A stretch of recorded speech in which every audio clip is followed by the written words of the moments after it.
ಇಲ್ಲಿ ಆಸೀನರಾಗಿರ್ತಕ್ಕಂಥ ರಾಜ್ಯ ಭಾರತೀಯ ಜನತಾ ಪಕ್ಷದ ಅಧ್ಯಕ್ಷರು ನಮ್ಮ ನೇತಾರರು ಆಗಿರ್ತಕ್ಕಂಥ ವಿಜಯೇಂದ್ರ ಅವರು,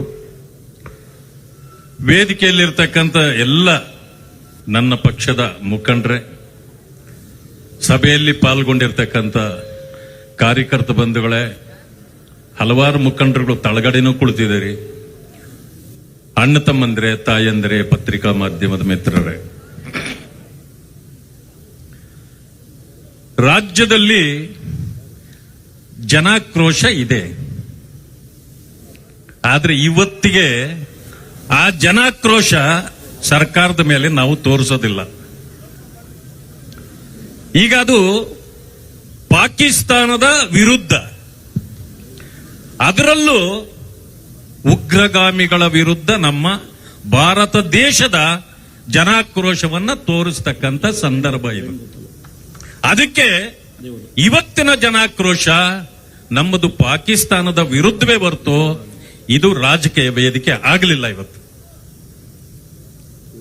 ಭಾರತ ದೇಶದ ವಿಷಯ ಬಂದಾಗ ನಾವು ನಮ್ಮಲ್ಲಿ ಜಗಳ ಆಡೋದನ್ನ ಮೊದಲು ನಿಲ್ಲಿಸಬೇಕು, ನಿಲ್ಲಿಸಿದ್ದೇವೆ. ಬಾಬಾ ಸಾಹೇಬ್ ಅಂಬೇಡ್ಕರ್ ಅವರು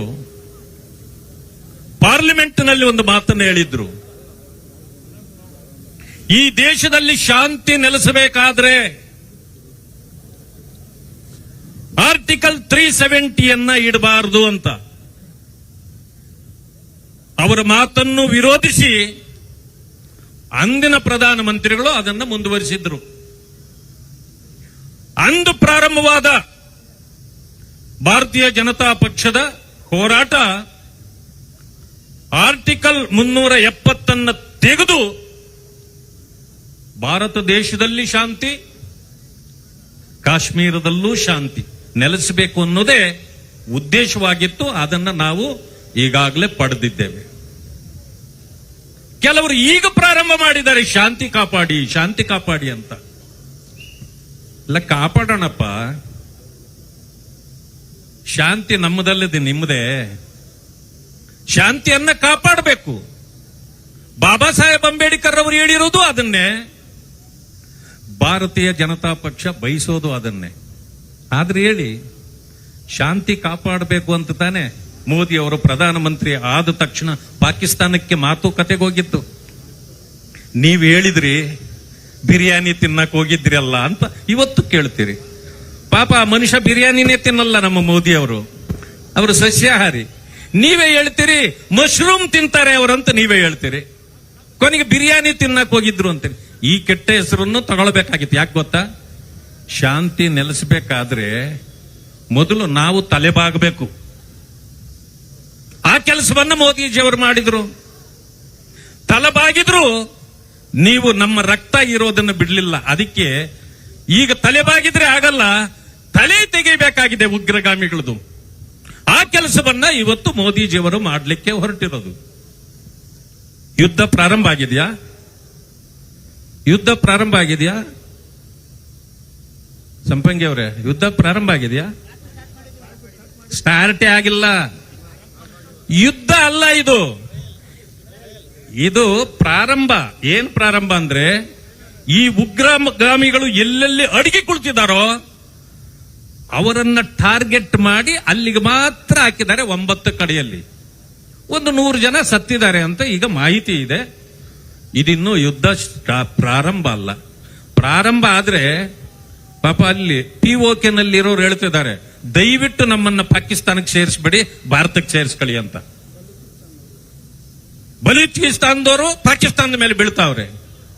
ಪಾಕಿಸ್ತಾನದ ಸಾರ್ವಜನಿಕರು ಹೇಳ್ತಾರೆ, ದಯವಿಟ್ಟು ಯುದ್ಧ ಮಾಡಿ ಇವ್ರನ್ನ ಮುಗಿಸ್ಬಿಟ್ಟು ನಮ್ಮನ್ನೆಲ್ಲ ಕರ್ಕೊಂಡ್ಬಿಡಿ ಭಾರತಕ್ಕೆ ಅಂತ ಅವ್ರು ಹೇಳ್ತಾರೆ. ಯಾಕೆ ಗೊತ್ತಾ? ಪಾಪ ಅಲ್ಲಿ ತಿನ್ನಕ್ಕಿಲ್ಲ, ಪಾಪ ಭಿಕ್ಷೆ ಬೇಡ್ತಾರೆ. ಕೆಲವರೆಲ್ಲ ದುಡ್ಡಿರೋರು ಫ್ಲೈಟ್ ಅಲ್ಲಿ ಹೋಗಿ ಬೇರೆ ಕಡೆಯಲ್ಲಿ ಭಿಕ್ಷೆ ಬೇಡ್ಕೊಂಡು ಊರಿಗೆ ಬರ್ತಾರೆ. ಇಂಥ ಪರಿಸ್ಥಿತಿ ಇದೆ. ಇಂಥ ದೇಶನ ಅವರು ಅನ್ಕೊಂಡಿದ್ದಾರೆ ಯುದ್ಧ ಮಾಡಿ ಗೆದ್ದುಬಿಟ್ಟು ನಮ್ಮನ್ನೆಲ್ಲ ಕರ್ಕೊಂಡ್ಬಿಟ್ರೆ ನಮಗೂ ಸಂತೋಷ ಅಂತ. ಯಾರು ಕರ್ಕೊಳ್ತಾರೆ ಸ್ವಾಮಿ? ನಿಮ್ಮಲ್ಲಿ ನೀವೇ ಇರಿ. ನಮ್ಮ ಟಾರ್ಗೆಟ್ ಸಾಮಾನ್ಯ ಜನರಲ್ಲ. ಯಾರೋ ತಪ್ಪು ತಿಳ್ಕೊಳ್ಬಾರ್ದು. ಭಾರತ ದೇಶದಲ್ಲಿರ್ತಕ್ಕಂಥ ಮುಸಲ್ಮಾನರ ರಕ್ಷಣೆಯನ್ನು ಮೋದಿಜಿ ಅವರು ಮಾಡ್ತಾರೆ. ನಿಮಗೆ ನಾವು ಯಾರೂ ತೊಂದರೆ ಕೊಡೋದಿಲ್ಲ. ಆದ್ರೆ ನಿಮ್ಮ ಮನಸ್ಥಿತಿಗಳನ್ನ ನೀವು ಬದಲು ಮಾಡ್ಕೊಳ್ಳಿ. ಯಾರೋ ನಿಮ್ಮ ಕಿವಿಯಲ್ಲಿ ಊದುತ್ತಾರೆ, ನಿಮ್ಮ ಮೆದುಳಿಗೆ ಹುಳ ಬೀಳುತ್ತಾರೆ, ಆ ಹುಳಗಳನ್ನ ಕಿತ್ತು ಬಿಸಾಕಿ. ಯಾರು ಶಾಂತಿ ಕಾಪಾಡಬೇಕು ಅಂತಾರೋ ಅವರಿಂದಲೇ ಈ ದೇಶದಲ್ಲಿ ಅಶಾಂತಿ ಉಂಟಾಗ್ತಾ ಇರೋದು. ಅರ್ಥ ಮಾಡ್ಕೊಳ್ಳಿ ಇದನ್ನ. ಇವತ್ತು ನಮಗೂ ಶಾಂತಿ ಬೇಕು. ಯಾಕೆ ನಮಗೆ ಶಾಂತಿ ಬೇಡ ಅಂದಿದ್ದೀವ?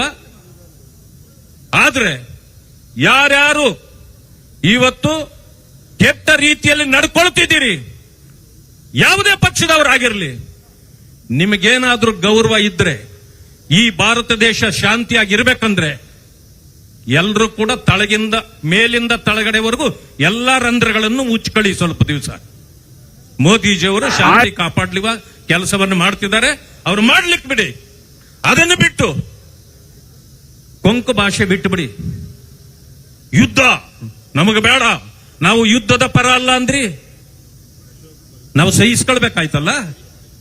ಯುದ್ಧ ನಮಗೂ ಬೇಕಾಗಿಲ್ಲ.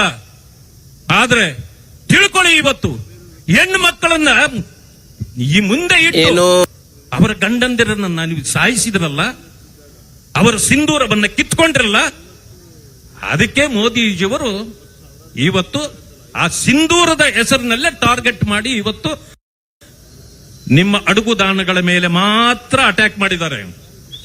ಇನ್ನೂ ಇದೆ. ಅದಕ್ಕೆ ಬಾಬಾ ಸಾಹೇಬ್ ಅಂಬೇಡ್ಕರ್ ಅವರು ಅವತ್ತೇ ಹೇಳಿದ್ದಾರೆ, ಶಾಂತಿ ಈ ದೇಶದಲ್ಲಿ ಇರಬೇಕಂದ್ರೆ ಈ ದೇಶ ವಿಭಜನೆ ಆಗಬೇಕಾಗಿರಲಿಲ್ಲ, ಯಾರಿಗೂ ಅದರ ಅವಶ್ಯಕತೆ ಇರಲಿಲ್ಲ. ಆದ್ರೆ ಆ ಕಾಲದಲ್ಲಿ ಇದಕ್ಕೆ ಕುತಂತ್ರ ಮಾಡಿದವರು ಯಾರು? ಅದಕ್ಕೆ ಅವತ್ತು ಬಾಬಾ ಸಾಹೇಬ್ ಅಂಬೇಡ್ಕರ್ ಅವರು ಹೇಳಿದ್ರು. ಅಂಬೇಡ್ಕರ್ ಅವರನ್ನ ನಾವು ಬಹಳ ಲಘುವಾಗಿ ತಗೊಳ್ತೇವೆ. ಬಾಬಾ ಸಾಹೇಬ್ ಅಂಬೇಡ್ಕರ್ ಅವರು ಆವ ಕಾಲದಲ್ಲಿ ಹೇಳಿರೋ ಮಾತುಗಳು ಇವತ್ತು ಕೂಡ ಪ್ರಸ್ತುತ. ಜೊತೆಗೆ ಅವರೊಬ್ಬ ಕಾಲಜ್ಞಾನಿಯಂತೆ ಮಾತಾಡಿದ್ದಾರೆ ಅವತ್ತು. ತಿಳ್ಕೊಳ್ಳಿ, ನೀವು ಈ ದೇಶದಲ್ಲಿ ಒಡಲಿನಲ್ಲಿ ಬೆಂಕಿ ಇಟ್ಟು ನೀವು ಸುಡುವ ಕಾಲ ಬರ್ತದೆ ನೀವು ತಪ್ಪು ಮಾಡಿದ್ರಿ ಅಂತ. ಅದಕ್ಕೆ ಅವತ್ತು ಹೇಳಿದ್ರು, ವಿಭಜನೆ ಆಗೋದೇ ಆದ್ರೆ ಕೊನೆಯ ಹಿಂದೂ ಒಬ್ಬ ವ್ಯಕ್ತಿ ಪಾಕಿಸ್ತಾನದಲ್ಲಿ ಉಳಿಬಾರದು, ಎಲ್ಲ ಭಾರತ ದೇಶಕ್ಕೆ ಬರಬೇಕು. ಕೊನೆಯ ಒಬ್ಬ ವ್ಯಕ್ತಿ ಮುಸಲ್ಮಾನ್ ಬಂದು ಈ ಹಿಂದೂಸ್ತಾನದಲ್ಲಿ ಉಳಿಬಾರದು, ಎಲ್ಲ ಅಲ್ಲಿ ಹೋಗ್ಬೇಕು, ಆಗ ಶಾಂತಿ ಬರ್ತದೆ ಅಂತ. ಅದಾಗ್ಲಿಲ್ಲ.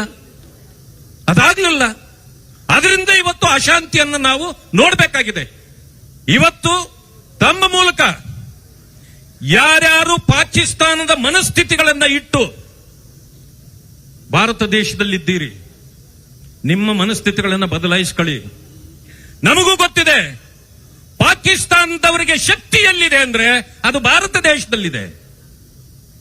ಅವರ ಶಕ್ತಿ ಇರೋದು ಪಾಕಿಸ್ತಾನದಲ್ಲಿ. ಅವರ ಶಕ್ತಿ ಇಲ್ಲ. ಅವರಿಗೆ ಶಕ್ತಿ ಕೊಡ್ತಾ ಇರೋ ವ್ಯಕ್ತಿಗಳು ಭಾರತ ದೇಶದಲ್ಲಿದೆ. ಅದು ಮೊದಲು ಆ ಉಗ್ರಗಾಮಿಗಳ ರುಂಡ ಚೆಂಡಾಡಿದ್ರೆ ಆಗ ಅವರ ಶಕ್ತಿ ಎಲ್ಲಿದೆ ಅಂತ ಎಲ್ಲಿ ಅಡುಗಾಣಗಳಲ್ಲಿ ಗೊತ್ತಾಗತ್ತೆ. ಆ ನಂತರ ನಿಮಗೂ ಕೂಡ ಮೋದಿಯವರು ಪಾಠ ಕಲಿಸ್ತಕ್ಕಂಥ ದಿನಗಳು ದೂರ ಇಲ್ಲ. ಹೆಚ್ಚಿಗೆ ಮಾತಾಡೋದು ಬೇಡ, ಬಹಳ ಬಿಸಿಲಿದೆ. ಇವತ್ತಿನ ಈ ಸಭೆ ನಾವು ಕೇಂದ್ರ ಸರ್ಕಾರಕ್ಕೆ ಶಕ್ತಿ ಕೊಡ್ತಕ್ಕಂಥ, ನಮ್ಮ ಸೈನಿಕರಲ್ಲಿ ಶಕ್ತಿ ತುಂಬತಕ್ಕಂಥ, ಇವತ್ತು ಆ ವಿಜಯೋತ್ಸವವನ್ನು ನೋಡ್ತಕ್ಕಂಥ ದಿನಗಳು ಬರಬೇಕು. ಕರ್ನಾಟಕದಲ್ಲಿ ನಮ್ಮ ಅಧ್ಯಕ್ಷರಾಗಿರ್ತಕ್ಕಂಥ ವಿಜಯೇಂದ್ರರವರು, ವಿಜಯಕ್ಕೆ ಬೇರೆ ಹೆಸರೇ ಬೇಕಾಗಿಲ್ಲ, ವಿಜಯೇಂದ್ರ ಅವರೇ ಸಾಕಲ್ಲ. ಇಲ್ಲಿಂದನೇ ವಿಜಯ ಪ್ರಾರಂಭ ಆಗತ್ತೆ ನಮ್ಮದು. ಅವರ ಹೆಸರಲ್ಲೇ ವಿಜಯ ಇದೆ. ಆದ್ರಿಂದ ವಿಜಯವನ್ನ ಎಲ್ಲೋ ಹುಡುಕಿ ಹೋಗೋದು ಬೇಡ. ನಾವು ವಿಜಯ ನಮ್ಮನ್ನ ಹುಡುಕಿ ಬರ್ತದೆ, ಮೋದಿಜಿಯವರು ತಂದು ಕೊಡ್ತಾರೆ. ಆವತ್ತು ನಾವು ಈ ವಿಜಯೋತ್ಸವವನ್ನು ಆಚರಣೆ ಮಾಡೋಣ ಅಂತ ಹೇಳಿ ನನಗೆ ಅವಕಾಶ ಕೊಟ್ಟಿದ್ದಕ್ಕೆ ಎಲ್ಲರಿಗೂ ವಂದಿಸಿ ನನ್ನ ಮಾತುಗಳಿಗೆ ಮುಕ್ತಾಯ ಮಾಡ್ತೇನೆ. ನಮಸ್ಕಾರ. ಸ್ವಲ್ಪ ಸೌಂಡ್ ಇಡಪ್ಪ. ನಮ್ಮೆಲ್ಲರ ನೆಚ್ಚಿನ ನಾಯಕರು, ರಾಜ್ಯದ ಅಧ್ಯಕ್ಷ